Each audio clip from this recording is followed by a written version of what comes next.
Hi, this is Janet with Try It Like It Created, and today I am making an owl mask using basic cardstock from CutCardStock.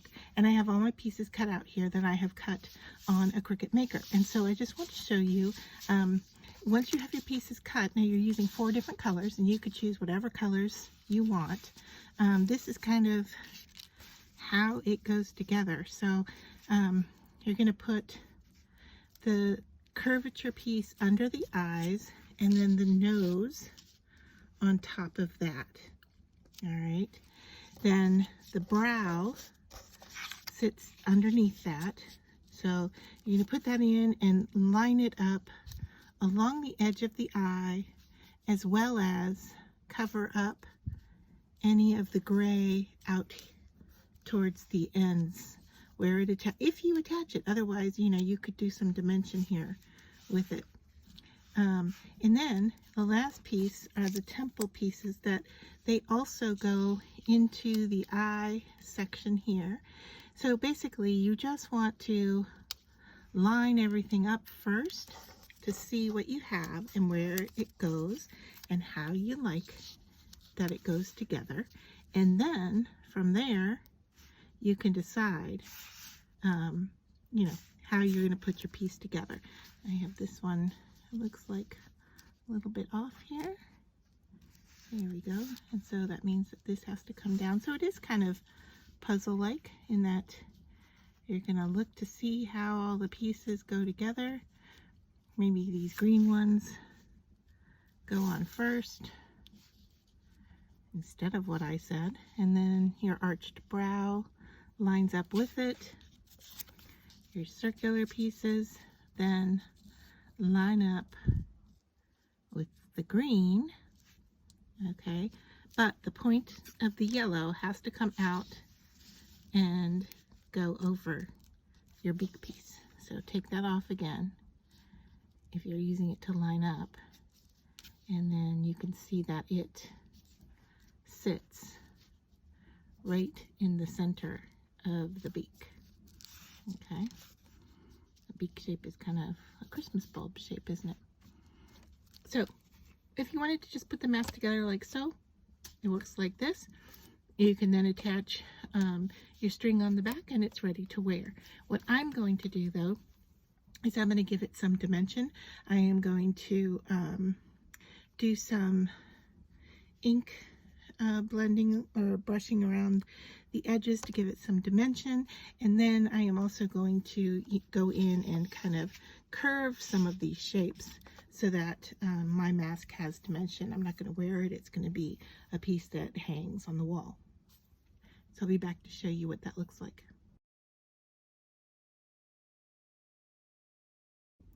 Alright, so the next pieces that are going to get blended are the circles, curves that go around the bottom of the eyes and the beak, and I'm going to blend these with spiced marmalade.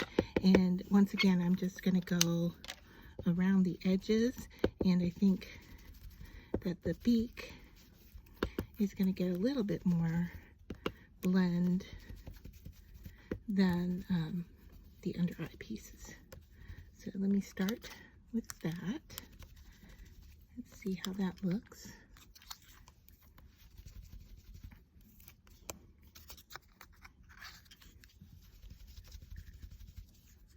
A little bit more down here at the nose, just to get everything lined up. And if you're not sure about the blending, these are nice pieces to start with because you can always flip it over. If you don't like your blending, you can just flip it over and use the other side. The same with this one, it's pretty similar. The center piece isn't even, but it gets hidden, so that doesn't really matter about if you flip it over, because that's a hidden piece. So I'm just going to go a little bit darker towards the outside of this piece.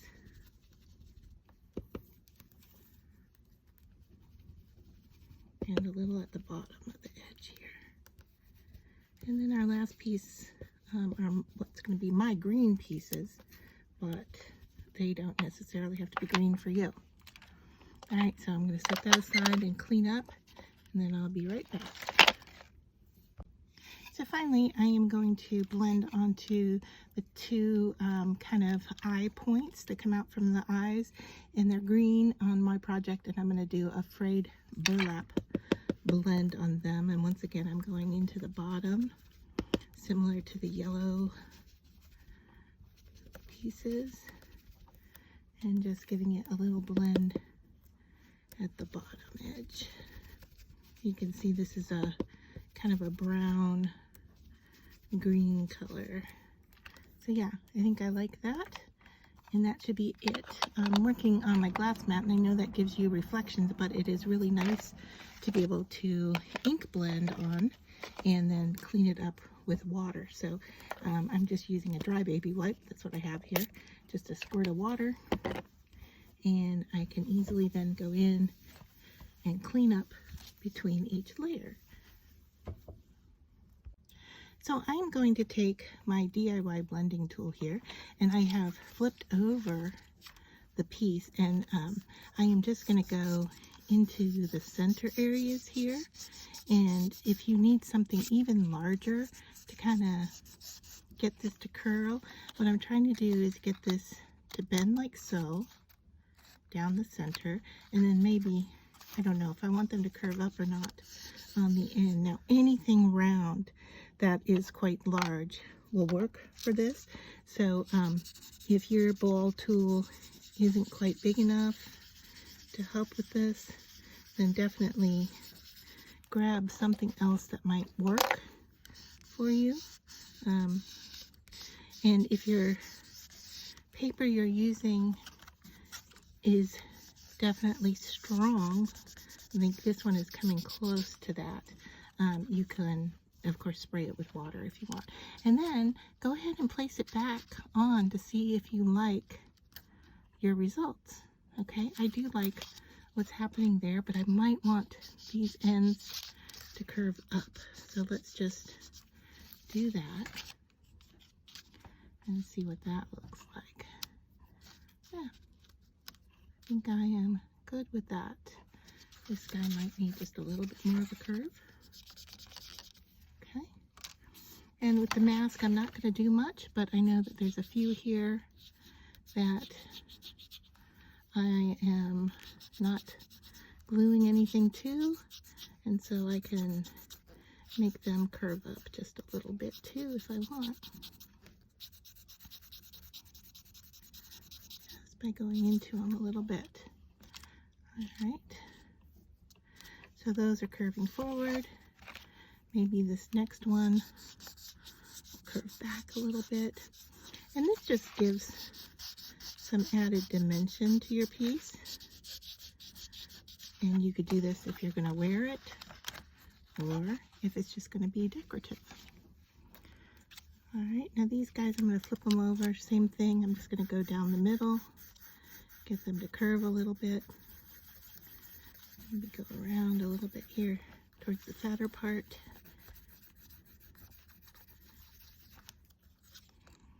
And that should be more than enough. Now, I don't, testing this off camera, sorry.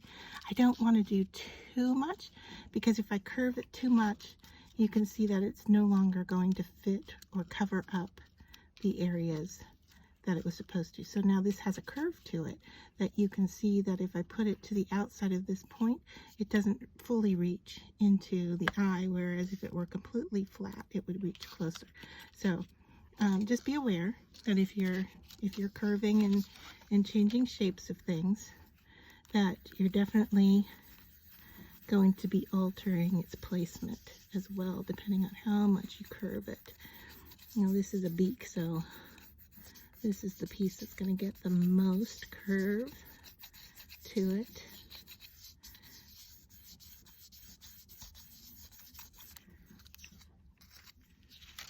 So that's going to have the most dimension. If I want to pull that out a little bit, I can. And then finally, this piece, I'm just going to go down the middle of each of these and give it a little bit.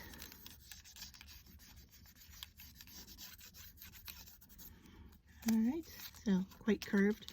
I know I don't want that. I'm going to take it back down so it's flat in the center. All right, so let's take a look at what we have now. Move this out of the way.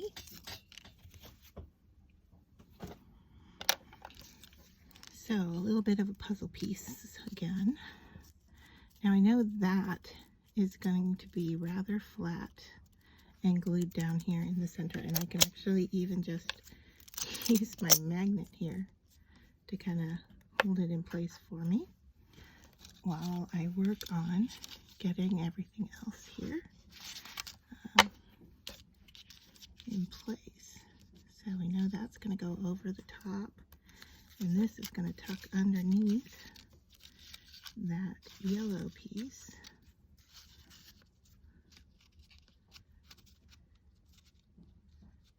All right. So pretty much like that. And then these pieces are going to tuck in here.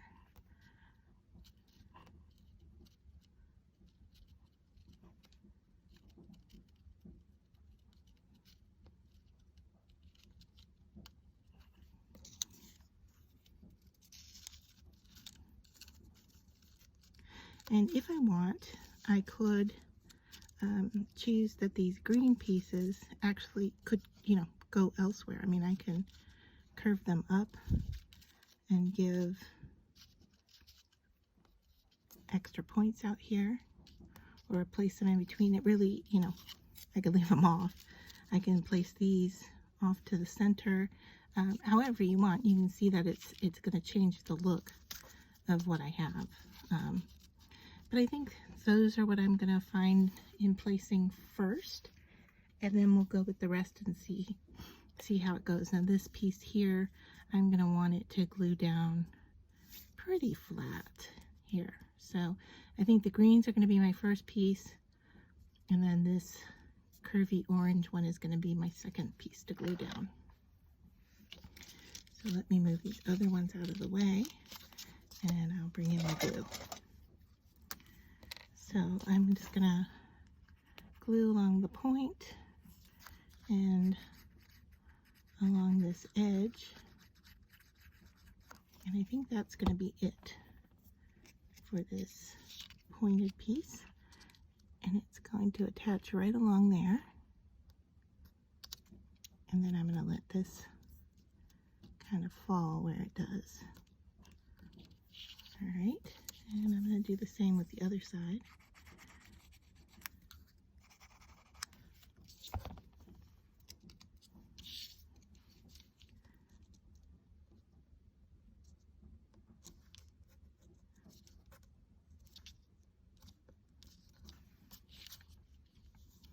Alright, now if I need to go under any pieces here, I might just grab some scrap and add a little glue and just slide it underneath there so it has a little bit to grab onto. And the same right there.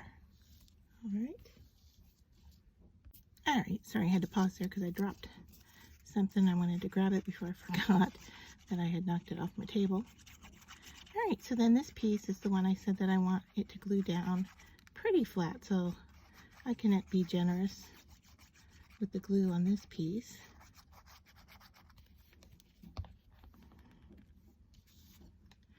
And I'm going to line it up with the greens and make sure that I'm equidistant here from under the eyes.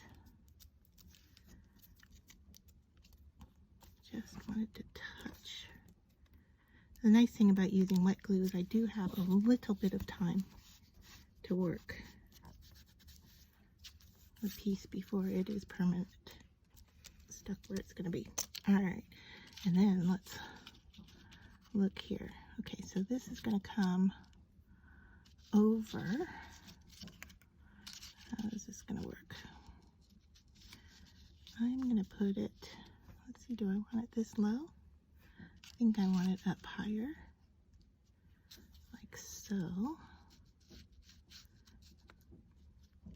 Now I could choose to leave some gray showing here for some eyebrow definition, I guess. Or I could just, I can see it's going to attach here and here. Alright, and then all of this is going to be loose. And then this point will glue onto the beak. That sets right in there. Now the beak, I want it to glue, I want it to curve more this way. I'm going to try to make that happen. All right, and the beak does not go all the way down to the bottom point. It kind of just sits in there like so. All right, so I think we're almost done with this. Yeah, okay, I'm going to tuck, since I have it where I want it, I'm going to kind of use my gluing and tucking technique here so that I have that where I want it, and I'm just going to go underneath it and touch it with the glue because I want it to line up there, I want it to line up there, like so, and I want it to have a little depth as well. So, alright, I grabbed quick and I want to move it a little bit. Alright, so I'm going to pinch these because I want this to glue here and this to glue here. Alright, but then I want this part here to be loose. I think I'm lifting over here, so I need a little more glue.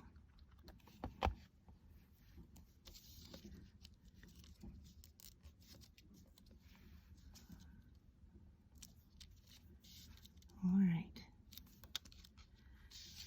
This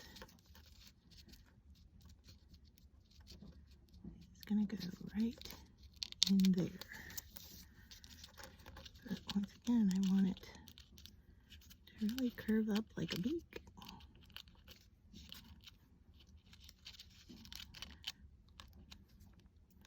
I do want it to curve out, so I think what I'm going to do is I'm going to put glue up here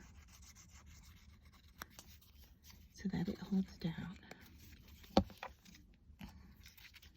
Underneath where I want it. Make sure everything is centered well. I'm going to stick that down, and then I'm going to pinch on my sides here to make sure that my beak comes up.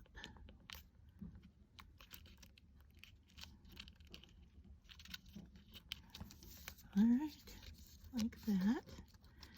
If I want, I could actually glue those sides, but I'm not gonna. I'm just gonna pinch.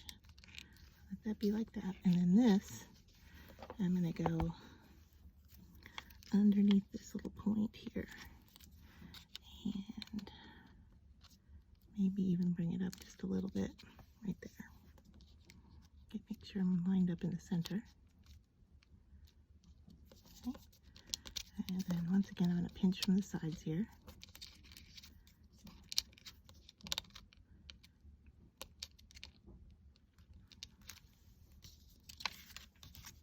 So there we are.